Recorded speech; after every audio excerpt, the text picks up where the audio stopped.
GVMC 65వ ward, Bombay colony Garudadri కొండపై వెలిసిన శ్రీదేవి భూదేవి సమేత శ్రీ వైకుంఠ వెంకటేశ్వర స్వామి ఆలయంలో ఆలయ ధర్మకర్త మంత్రి మంజుల, ఆలయ చైర్మన్ దొడ్రం ఆధ్వర్యంలో శ్రీ వెంకటేశ్వర చారిటబుల్ ట్రస్ట్ మరియు ఆలయ సేవకుల వారి ఆర్థిక సహాయంతో అన్న సంరక్షణ కార్యక్రమం నిర్వహించారు. ముందుగా స్వామివారికి ప్రత్యేక పూజలు నిర్వహించారు. ఈ సందర్భంగా వారు మాట్లాడుతూ, ఉత్తరాంధ్రలోనే ఉత్తర దూరంలో వెలిసిన ఆలయం వాంబే కాలనీ వెంకటేశ్వర స్వామి ఆలయమని, ఉత్తర దూరంలో వెలిసిన రెండో ఆలయంగా ప్రసిద్ధిగాంచిందన్నారు.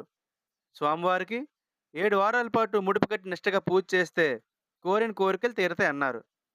అలాగే ఆలయ అభివృద్ధికి ప్రతి ఒక్కరూ సహకరించాలని, కులమతాలకు అతీతంగా ఆలయ నిర్మాణం చేపట్టమన్నారు. ప్రతి శనివారం అన్నమయ్య కీర్తనలు ఆలపిస్తున్న లాభాల దుర్గాప్రసాద్ భవానీ దంపతులకు ఆలయ కమిటీ తరపున ప్రత్యేక ధన్యవాదాలు తెలుపుకుంటున్నామని తెలిపారు. ఈ కార్యక్రమంలో విజయ్ నాయక్, జీవన్ జ్యోతి, పూడి శాంతి, పప్పల ఆదిలక్ష్మి, కుమారి, పెంటకోట రాజు, ఉమ్మ ఈశ్వరి, ఉష మరియు ఆలయ కమిటీ సభ్యులు, భక్తులు అధిక సంఖ్యలో అయ్య, పాల్గొన్నారు. ఓం నమో శ్రీనివాసాయ. మరి కలియుగ వాసుడైనటువంటి శ్రీ శ్రీ శ్రీ వైకుంఠ వెంకటేశ్వర స్వామి ఈ అంబే కాలనీ కొండపైన గరుడాద్రి కొండపై కొలువు తీరి ఉత్తరాంధ్రలోనే ఉత్తర ద్వారాన్ని వెలిసిన ఏకైక ఆలయము. మరి స్వామివారి దగ్గర ప్రతి శనివారం కూడా అన్నప్రసాదన కార్యక్రమం ఏర్పాటు చేయడం జరుగుతూ ఉంటుంది ఈ ఆలయం ట్రస్ట్ ద్వారాగా.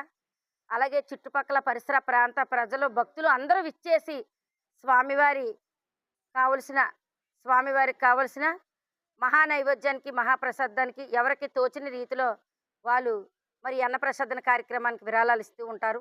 అలాగే మనం ఎవరు వచ్చినా ఎవరు రాకపోయినా స్వామివారి ప్రాంగణంలో జరగనున్న విశేషమైన పూజలు, విశేషమైన కార్యక్రమాలు, అన్నదానం నిత్యం కూడా ఈ 8-9 సంవత్సరాల నుంచి కూడా కంటిన్యూగా కొనసాగుతూ ఉంది. ఎన్ని అవాంతరాలు వచ్చినప్పటికీ స్వామి లోనున్న వైకుంఠనాథుడు చాలా మహిమగల స్వామి. ఎందుకంటే ఎన్ని విభేదాలు వచ్చినా స్వామి తాలూకా మహిమ ఏదో స్వామి చూపించుకున్నాడు. మనం కేవలం నిమిత్త మాత్రులు మాత్రమే. ఏది కూడా ఈ భూమిపై ఎవరికి ఏది శాశ్వతం కాదు. స్వామి ఎప్పుడు ఎవరిని ఎలా నియమించుకుంటాడన్నది కూడా ఆ శ్రీనివాసుడి దయ. అలాగే రేపు రానున్న మంగళవారం 26వ తారీఖు ఏకాదశి. ఈ ఏకాదశిని పురస్కరించుకొని స్వామివారికి తులస అర్చన కార్యక్రమం, అలాగే వెంకటేశ్వర స్వామి వ్రతకల్పం కూడా భక్తుల చేతుల మీదుగా చేయించబడుతుంది.